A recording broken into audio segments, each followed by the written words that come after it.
Captain Dean Show.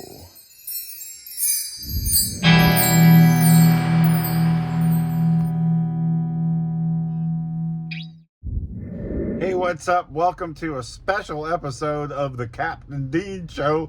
I'm Captain Dean! I've had this idea kicking around for a while that I was going to talk about the music stores that are in my town. So I was born and raised in Bowling Green, Kentucky, and my day job is I'm a delivery driver, and I've been doing that for about 10 years now. And what's really cool about it is I drive all over the city and I see all these landmarks and all these things that have significant meaning to me, of course, but I drive past these locations almost daily, and they are all the different music stores that have been in our town. Now, I'm going back to the 80s. I was born in 1976. I started getting into music by the time I was about 3 or 4 years old. So about 1979, 1980, 81, music had entered my life. By the time I was pretty early, 8, 9 maybe, very much into music. MTV was on, of course. We were getting Hit Parader, Circus Magazine, all of my favorite bands and everything, videos and everything. So I was very, very into music, to say the least. So my first introduction into a music store was a pretty big deal, because it was the first time I had seen a electric guitar in person, or amplifiers, and just that smell that a music store has. Like it lit me at a very young age. I've been heavily into it. My entire life has been dedicated to being a fan of music and wanting to play music. So I have a pretty interesting gig as a delivery driver during the day, and so driving all over the city, had this idea that I would show off my memories and the music stores that were around when I was coming of age. I know there was stuff here probably in the 60s and 70s, but that was before my time. I can show you everything I know about this town music-wise, and at one point, our music scene was incredibly strong. There were clubs everywhere. For a small town, we really had it made with music and live music. So the music scene was very, very active, very powerful, and we had a lot of music stores at one point. And luckily, we still have a few brick and mortar stores, even though the internet has killed everything, and you can order directly from, Amazon or Guitar Center or things like that. So I'm very thankful to still have the music stores here that mean something to me. But I thought it'd be a cool video to do a little history from my point of view, to show you everything about Bowling Green's music scene, music stores. So welcome to Bowling Green, Kentucky, and sit back and enjoy the Captain Dean tour of the music store history.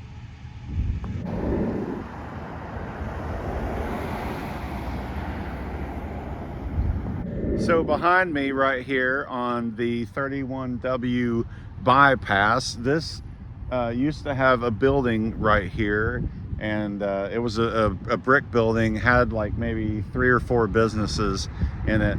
This is where the first time I ever went to DB's Music, it was located right here on this patch of land, and it was the first time I ever went into a music store that had, guitars and everything. And I was really, really young. I can't remember exactly how old I was, but maybe like 8 or 9 years old or something like that. And I just remember they had an entire wall lined with guitars hanging, and they had, Les Pauls and Stratocasters and Telecasters, and this was the 80s, so Kramer, BC Rich, Washburn, all that stuff started to come around and become popular. Jackson, Charvel, they had like all that stuff in there.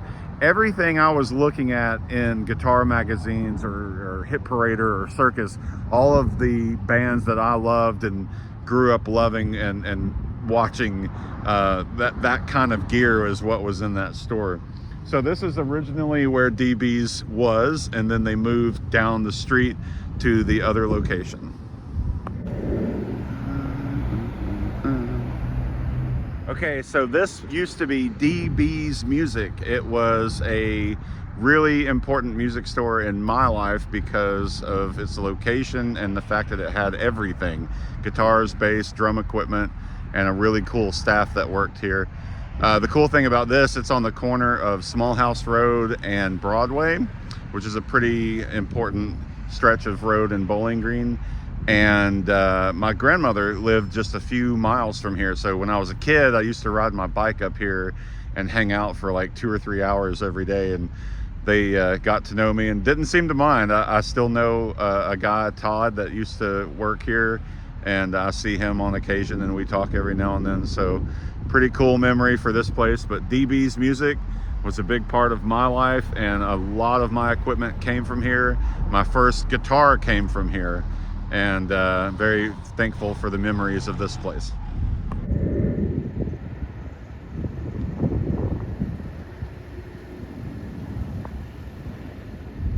So this location used to be Forest Borders Music, or Borders Music Store, or something like that.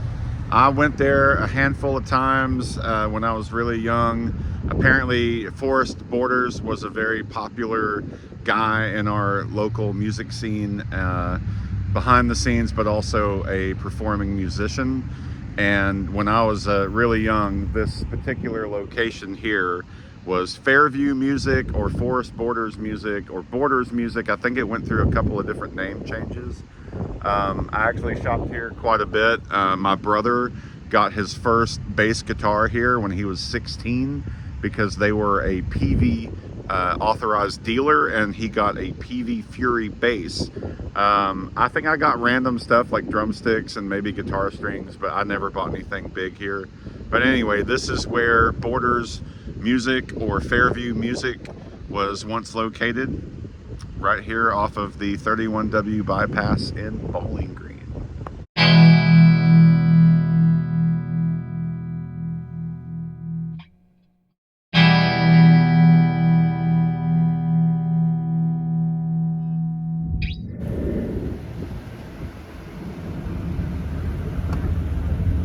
So at some point in the, I think, mid-90s or something like that, the Fairview Avenue Music Store, or Borders Music, that I showed you earlier, moved to this location, now a German-American bank. This property was built probably somewhere in the late 80s or early 90s. It's been a few different businesses, but at some point, for a pretty good stretch of time, this was the new location of Fairview Music, which was on Campbell Lane, one of the main strips here in Bowling Green. I used to shop here quite a bit because I had a couple of friends that worked here, and they took really good care of me, giving me discounts and stuff like that. But what used to exist at Fairview Music over on the bypass and Fairview Avenue and all that stuff moved over to this location, and it lasted for a little bit and shut down and eventually disappeared altogether.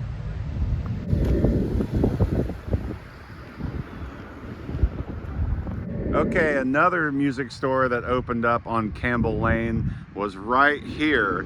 This was Musicians Pro. It opened up probably in the mid to late 90s. The guy that owned it, name was Sean. He was a super cool guy, and he was super nice to me. I had a lot of friends that worked in this music store. I frequented this music store quite a bit. The Stratocaster guitar that I have came from this store. A lot of my gear that I still have to this day came from this store. And one thing I got from here that was the most important thing was the home recording studio that I have on my computer. I still have it to this day. All of that came from here. At this point, it's been about 15-20 years, a lot of gear that came from here.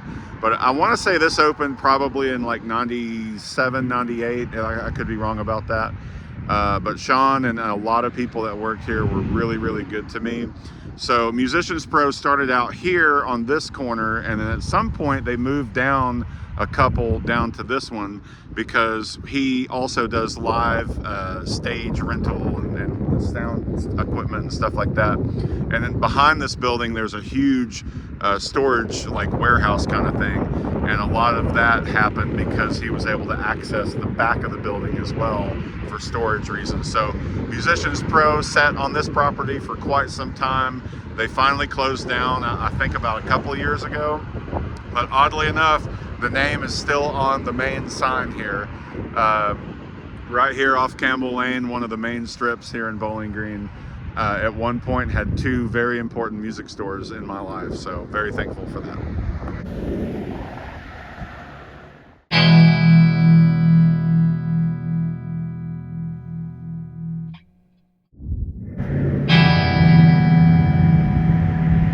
Okay, this is Russellville Road, another important road in Bowling Green, very busy, a lot of businesses, and that is Kentucky Music Company.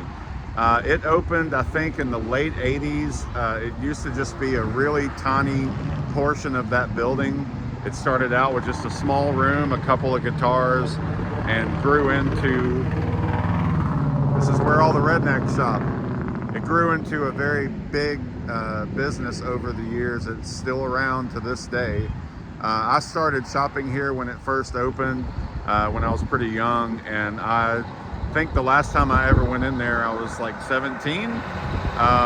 So a lot of my friends shopped here and were good friends with the owners, but I was pretty loyal to Musicians Pro and Royal Music downtown. They pretty much had everything I needed, and I was good friends with people that worked there. So anyway, Kentucky Music, still a pretty strong staple of our music scene, and this is where a lot of people I know still shop to this day.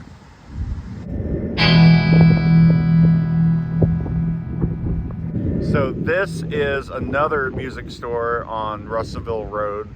This is American Music Shop. And funny story about this one, I used to work here.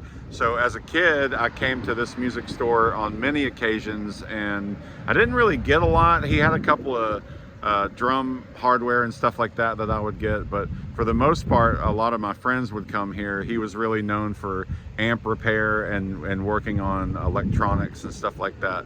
But odd story is, when I was 19 years old, I got a job working in this music store for the summer, and this gave me what I needed on a resume when I moved to Nashville, saying I worked in the music store. This was the music store I worked at, and it got me into working at Forks Drum Closet. So pretty cool. This kind of was a weird job because I had to have my own change box, and I worked on commission. And let me tell you, when you sell a pack of guitar strings or a couple of guitar picks or a cable and you make 10% commission for the day, not good. This town was loaded with music stores at that point, and a lot of them you will see in the video I'm doing here, but this was not one of the very active music stores. This guy was known more for repairs and working on like pianos and organs and stuff like that. But anyway, American Music Shop, it's still there. It still has stuff in the window, but I don't think it's open anymore. I have no idea what's going on with this. But back in the 90s and stuff, 80s, 90s, Russellville Road had American Music Shop and Kentucky Music right down the road from each other. So if you were an active musician and you lived or worked at Western Kentucky, which is right there, this was an easy road to get all of your needs.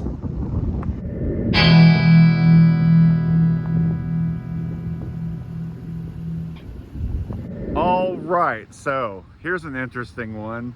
As you can see behind me, there's really nothing there, but a fence has been put up to showcase that there is some construction being done.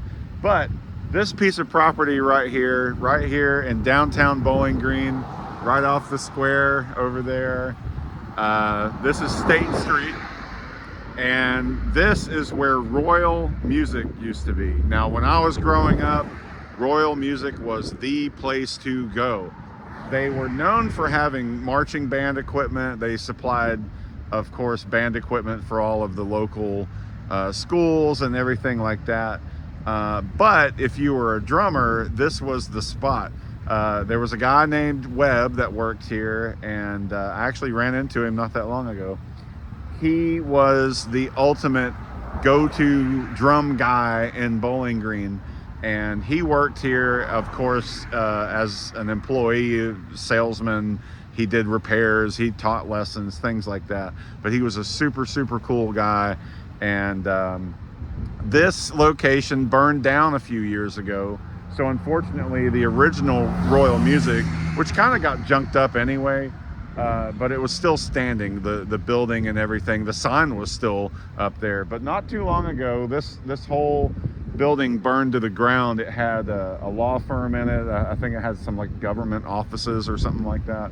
But Royal Music was kind of like right in the middle, right where that black and yellow canvas is hanging right there. My first pair of drumsticks came from here. My first practice pad, a lot of drum equipment was in this building. It was a tall building. It was 2 stories, but it actually had a basement, which you can kind of see the ground underneath there. There was a basement, so the main floor you walked in off of the street level had the showroom. They sold drums and guitars, and of course a lot of band instruments and things like that. In the very back room, which was really cool, was the repair shop, and that's where the guys hung out and did stuff.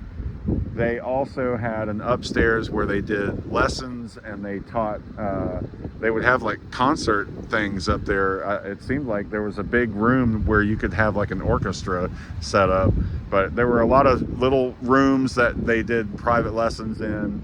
They had gear stored everywhere, especially like cases and things like that, you know, boxes and things that instruments would come in. But in the basement level was cool, because when Webb told me about it, he was like, you want to go downstairs and dig through all the old drums and look for like hardware and stuff like that. And I'm like, yeah, that's great, that's cool. And I actually went down to that basement on many occasions and would come out with like an old beat up drum or something that I could refurbish or use as is, kind of thing. But anyway, that's where Royal Music was, and it was a big part of my youth growing up, all the way up until recently. And luckily, Royal Music is still around to this day. They just happen to be under a different name, and we will talk about that right now.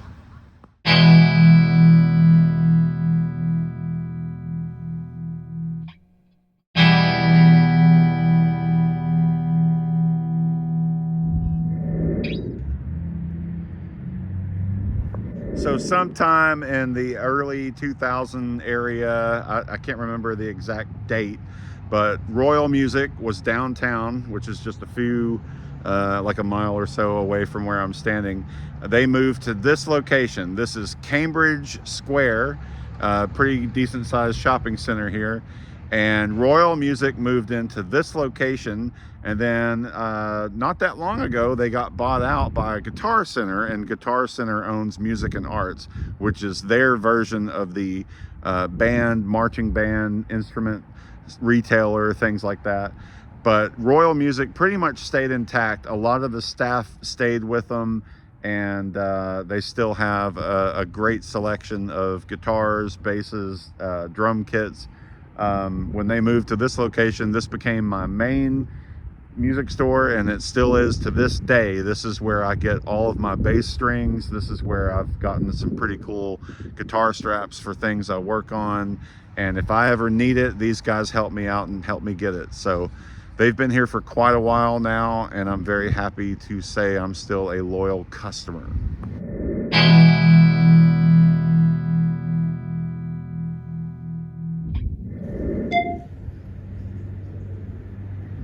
While I'm still here at Cambridge Square, this location down here on the end somewhere, at one point there was a music store called the Tone Shop, owned by Derek Mitz, who's a good friend of mine, and I still see him on occasion. And he had a store here called the Tone Shop, mainly guitars and amplifiers and things that he was known for selling. He is also a very knowledgeable luthier and works on things. and he would consign instruments from people that were wanting to sell like guitars or drums or PA equipment and stuff like that. It didn't last very long, but it was a pretty cool store while it was here. So Cambridge Square is known for having some good music stores.